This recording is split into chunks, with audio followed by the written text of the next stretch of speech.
Hello viewers, welcome to Radhima kitchen. இன்றைக்கி நம்ம பார்க்க போகிறது ஒரு சிக்கன் கிரேவி.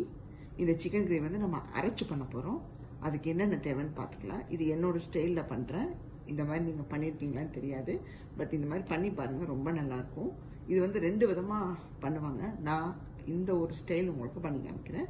இதே அரைச்சி விட்டு பண்ணுறதுல இன்னொரு ஸ்டைல் ஒன்று இருக்குது, அது இன்னொரு டைம் உங்களுக்கு பண்ணி காமிக்கிறேன். இப்போ இதுக்கு என்னென்ன தேவை அப்படின்னு பார்த்தீங்கன்னா, அரைக்கிறதுக்கு என்னென்னலாம் தேவைன்னு பார்த்தீங்கன்னா உங்களுக்கு எடுத்து காமிச்சிக்கிறேன். இங்கே பாருங்கள், வெங்காயம், ஒரு வெங்காயம் எடுத்து ஃபைனாக சாப் பண்ணி வச்சுருக்கேன்.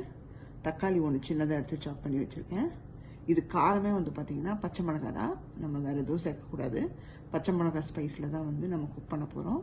அப்புறம் புதினா, ஒரு 4-5 புதினா எடுத்து வச்சுருக்கேன். ஒரு சின்ன கைப்பிடி அளவு கொத்தமல்லி எடுத்து வச்சுருக்கேன். ஓகேங்களா? மேற்கொண்டு ஸ்பைசஸில் என்னென்ன சேர்க்க போகிறோன்னு பார்த்தீங்கன்னா, இங்கே எடுத்து வச்சுருக்கேங்க. ஒரு டீஸ்பூன் மிளகு எடுத்து வச்சுருக்கேன், சீரகம் எடுத்து வச்சுருக்கேன், அண்ட் தென் வந்து பார்த்திங்கன்னா சோம்பு எடுத்து வச்சுருக்கேன். எல்லாமே ஒரு டீஸ்பூன் எடுத்து வச்சுருக்கேன். அதுக்கப்புறம் வந்து தனியா எடுத்து வச்சுருக்கேன். ஏன்னா நம்ம மிளகாத்தூள் போட போகிறதில்ல, ஸோ அதனால் தனியா வந்து கொஞ்சம் சேர்த்துக்க போகிறோம். அரைச்சி பவுடராக சேர்த்துக்க போகிறோம். தேவையான உப்பு சேர்த்துக்க போகிறோம். அண்ட் தென் cashunut சேர்த்துக்க போகிறோம். நீங்கள் cashunut போடணும். இதுதான் வந்து டேஸ்ட் இன்னும் கொஞ்சம் கூடுதலாக குடிக்கக்கூடியது. சப்போஸ் உங்களுக்கு cashunut இல்லைன்னா நீங்கள் என்ன சேர்த்துக்கலாம் அப்படின்னு பார்த்தீங்கன்னா, பாதாம் சேர்த்துக்கலாம். அடுத்தது ஹோம்மேட் இஞ்சி பூண்டு பேஸ்ட், இதை சேர்த்துக்கலாம். இது 1 ஸ்பூன் கிட்ட எடுத்து வச்சுருக்கேன், 1 டேபிள் ஸ்பூன். ஏன்னா நான்வெஜ்ஜுக்கு வந்து எப்போவுமே டேபிள் ஸ்பூனில் தான் நீங்கள் எடுக்கணும். மோஸ்ட்லி நான்வெஜ்ஜுக்கு வந்து இஞ்சி பூண்டு விழுது அதிகமாக தேவைப்படும். வெஜிடேரியன்னா நீங்கள் கம்மியாக சேர்த்துக்கலாம், ஒன்றும் பிரச்சனை இல்லை. அண்ட் தென் சிக்கன், மெயினாக தேவைப்படுறது சிக்கன், போனோடு உள்ள சிக்கன். நான் 2 பீஸ் சும்மா 2 பேருக்கு அளவாக இன்றைக்கி பண்ணி காமிக்க போகிறேன். ஸோ 2 போன் எடுத்திருக்கேன், ஏன்னா நான் மட்டும்தான் சாப்பிடுவேன், அதனால் 2 போன் எடுத்திருக்கேன். ப்ளஸ் வந்து பார்த்தீங்கன்னா கொஞ்சம் போன்லெஸ்ஸும் லைட்டாக எடுத்திருக்கேன். இதை முன்னாடியே நான் வாஷ் பண்ணி வச்சுட்டேன். இப்போ எண்ணெய் எடுத்திருக்கோம். எண்ணெய் சொல்ல வந்துட்டு உங்களுக்கு, நான் வந்து 2 டேபிள் ஸ்பூன் எண்ணெயை அளந்து வச்சுருக்கேன். அதில் 1 வந்து இப்போ சாட்டே பண்ண யூஸ் பண்ணிக்கலாம். சிக்கன்லேயே எண்ணெய் விடும், அதனால் ரொம்ப யூஸ் பண்ணாதீங்க. ஏன்னா சிக்கன்லேயே எண்ணெய் வந்து வெளியே வரும். இப்போ எண்ணெய் சூடானதும் ஃபஸ்ட்டு சேர்க்க போகிறது இந்த மாதிரி ஐட்டங்கள். இந்த மிளகு, சீரகம், சோம்பு, அப்புறம் தனியா, இதெல்லாம் சேர்த்துக்க போகிறோம். சேர்த்து நல்லா பொரியணும். நம்ம இதில் எந்த மசாலாவும் சேர்க்க போகிறதில்லை. இதில் என்ன நம்ம அரைக்கிறதுக்கு சேர்க்குறோமோ அதை வச்சு தான் நம்ம ரெசிபி பண்ண போகிறோம். எக்ஸ்ட்ராவாக பவுடர்ஸ் எதுவும் மஞ்சத்தூள் சேர்க்கணுமான்னு கேட்டிங்கன்னா நான் சேர்க்க போகிறதில்ல. நம்ம பண்ண போகிறது ஒரு மாதிரி க்ரீனிஷ் கலரில் அந்த மாதிரி இருக்கும். உங்களுக்கு அந்த அவுட்புட் பார்த்தீங்கன்னா தெரியும்.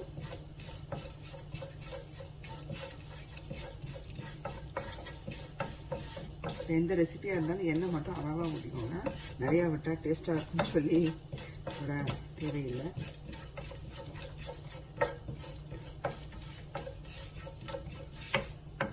இதெல்லாம் புரியணும். அடுத்தது நம்ம இந்த காமிச்சிக்கிறேன், இது தனியாக வச்சுக்கலாம். மிளகு, சீரகம் போட்டதும் அடுத்தது சேர்த்துக்கோங்க. வெடிக்கிறதுக்கு பார்த்தீங்கன்னா முந்திரி சேர்த்துக்கலாம். முந்திரியும் சேர்த்து இப்படியே 1 by 1 நீங்கள் சேர்த்துக்கிட்டே வாங்க.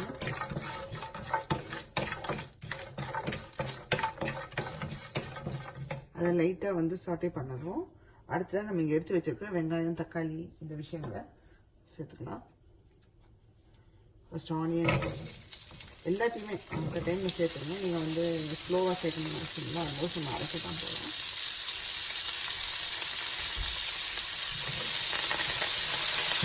பாருங்க, இப்படி சத்தம் வருங்க.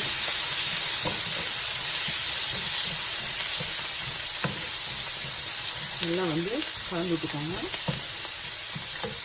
இதே போல் இஞ்சி பூண்டு விழுதையும் சேர்த்துடலாம்.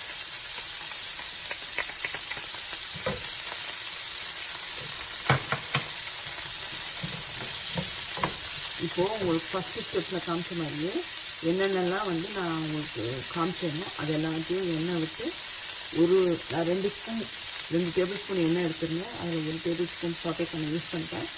இன்னொரு டேபிள் ஸ்பூன் வந்து நம்ம குக்கிங்க்கு யூஸ் பண்ண போகிறோம். அவ்வளோதான், 2 டேபிள் ஸ்பூன் எண்ணெயில் தான் பண்ண போகிறோம். ஏன்னு வந்து பார்த்திங்கன்னா சிக்கன்லேருந்தே ஆயில் வெளியே வரும், ரொம்ப ஓவராக சேர்த்துக்காங்க. 1 டேபிள் ஸ்பூன் போட்டு சாட்டே பண்ணிட்டுருக்கேன். இதை ஃபுல்லாக சாட்டே பண்ணிவிட்டு நல்லா ஆற விட்டு அரைச்சி எடுத்துக்கணும். இப்போ பாருங்கள், குக்கரை வச்சாச்சு, சூடாகிட்டுருக்கு. அடுத்த ஸ்டெப்புக்கு நம்ம போக போகிறோம். இதுக்கு இடையில் உங்களுக்கு அரைச்ச விழுது எப்படி வந்திருக்குன்னு காமிச்சிக்கிறேன். இங்கே பாருங்கள், இந்த மாதிரி நல்லா நைஸாக அரைச்சி எடுத்துக்கணும். பாருங்கள், இந்த மாதிரி எவ்வளோ தண்ணி வேணுமோ ஊற்றி அரைச்சிக்கணும். ஒன்றும் பிரச்சனை கிடையாது. நல்லா நைஸாக அரைச்சி எடுத்துக்கோங்க.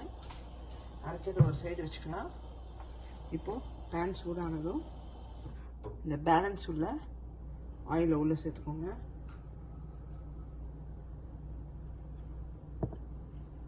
இதுக்கு வந்து பார்த்தீங்கன்னா இன்னொரு தாளிப்பு இருக்கு இல்லையா, அதுக்கு வந்து பார்த்தீங்கன்னா நான் என்ன எடுத்து வச்சுருக்கேன்னு பாருங்கள். பட்டையும் இந்த பிரிஞ்சி லீஃபும் கொஞ்சோண்டு பட்டை எடுத்து வச்சுருக்கேன். எவ்வளோதான், ரொம்ப லைட்டாக தான் சேர்க்க போகிறோம். அது உள்ளே சேர்த்துக்கலாம். வேறு எதுவும் சேர்க்க தேவையில்லை. இதில் கரம் பவுடர் அந்த மாதிரி எதுவுமே சேர்க்க போகிறதில்ல. ரொம்ப மைல்டாக இருக்கும். நம்ம அரைச்சதில் என்னவோ அது மட்டும்தான் ஃப்ளேவர். லைட்டாக இந்த மாதிரி சேர்த்து வாங்கிட்டுக்கோங்க.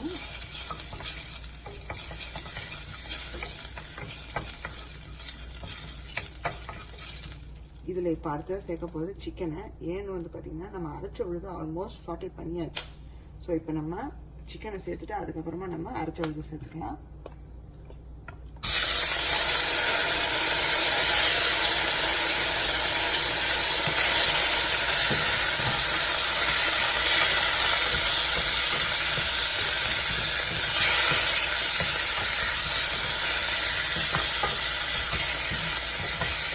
இந்த மாதிரி சிக்கனை சேர்த்துட்டு நல்லா ஒரு கலந்து விட்டுருங்க. அந்த எண்ணெயில் கொஞ்சம் லைட்டாக வந்து ஸ்ப்ரிங் பண்ணி வச்சுக்கணும். இப்போ எண்ணெயில் அந்த சிக்கனை போட்டு லைட்டாக கலந்துடும். அரைச்சி விடுறத உள்ளே சேர்த்துக்கோங்க.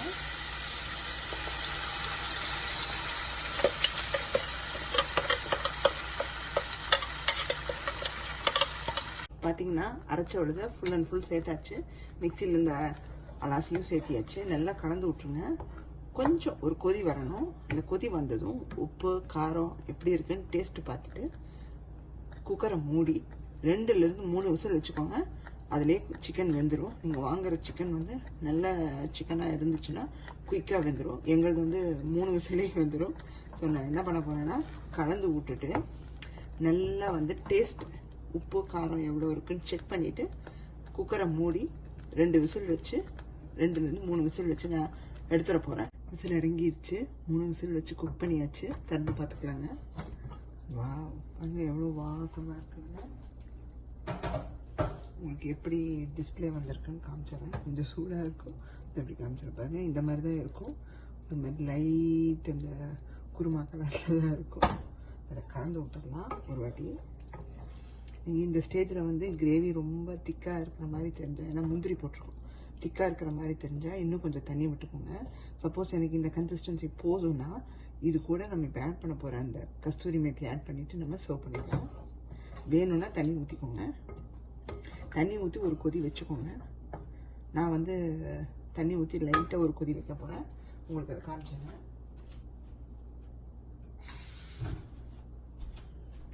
பாருங்கள், கொஞ்சமாக தான் விடணும், ரொம்ப விட்டுறக்கூடாது. கொஞ்சமாக தண்ணி விட்டு கேஸ் ஆன் பண்ணிக்கோங்க. அது கொதிக்கிற சமயத்தில் நம்ம வந்து இப்போ பார்த்திங்கன்னா சிக்கன் வந்து பாருங்கள் சூப்பராக வந்துடுச்சு. கையில் பீல் பண்ணி பார்த்தேன், நல்லா பீல் ஆகுது. இப்போ இதில் வந்து பார்த்திங்கன்னா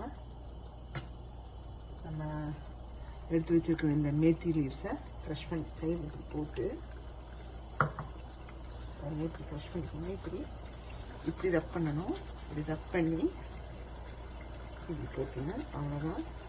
நீங்கள் ஒரு 1 ஸ்பூன் கூட ஆட் பண்ணலாம், 1 டேபிள் ஸ்பூன் கூட. ரொம்ப நல்லாயிருக்கும். ஏன்னா நம்ம கொத்தமல்லி போட்டு அரைச்சிருக்கோம். அதனால நான் என்ன பண்ணியிருக்கேன், மேத்தி லீவ்ஸை தூவியிருக்கேன் கார்னிஷ்க்கு.